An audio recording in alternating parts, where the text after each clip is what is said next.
Hello everyone, তোমরা সবাই কেমন আছো? আশা করি তোমরা ভালোই আছো। আমরাও ভালো আছি। এখন তো আইসলাম আমার দেওয়ারের বাড়ি, তখনও আসি। তারপরে তোমরা একটা জিনিস শেয়ার করবার লিখতে আমি এখন থেকে আমার ব্লগটা স্টার্ট করি। ওখান থেকে আমার ব্লগটা আমি স্টার্ট করছি। তোমার লগে একটা জিনিস শেয়ার করবো। চলো তোমরা দেখাইতেছি কি জিনিসটা। এই যে বন্ধুরা, তোমরা যে কইসলাম একটা জিনিস শেয়ার করবো, দেখো শেয়ার করতেছি। এত ছোট গাছ আর এই যে কি কাঁঠাল ধরছে, দেখতে যা ভাল লাগতেছে। আমি কইতাছি না আমার বন্ধুরা লগে একটু শেয়ার করে লাই। কাঁঠালটা কীভাবে ধরছে, একদম জুইমা ধরছে।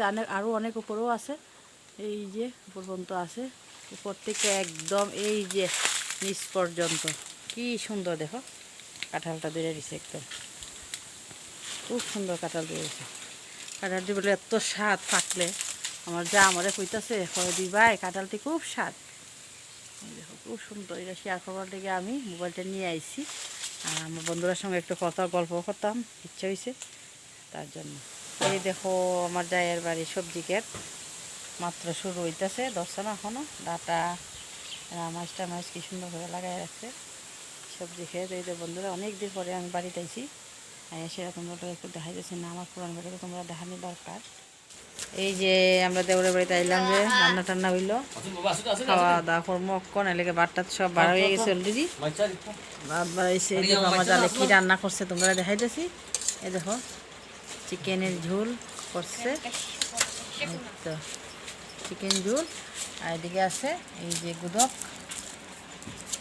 এখন সবাই খাওয়া দাওয়া করবো, সবাই আমার ব্লগটা দেখতে থাকো। এই যে বন্ধুরা কি রান্না করতেছি তোমরা দেখাইতেছি। এই যে ছোটো মাছ রান্না করবো। এদিকে ডাটা আলু কষাই লেছি, মোটামুটি ভাজা হয়ে গেছে।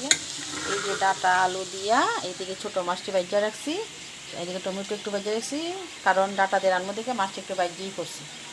আর এদিকে রান্না করছি কি দেখো, এদিকে রান্না করছি কাঁঠালের তরকারি। এই যে কাঁঠাল তরকারি রান্না করছি, আর এদিকে ছোটো মাছ দিয়ে ডাটা দিয়ে। আজকের জন্য এতটুকুই। আগামীকালকে আবার তোমরা সঙ্গে দেখা হইব নিউ একটা ব্লগ নিয়ে। তোমরা সবাই প্লিজ আমার ব্লগটা দেখতে থাকো।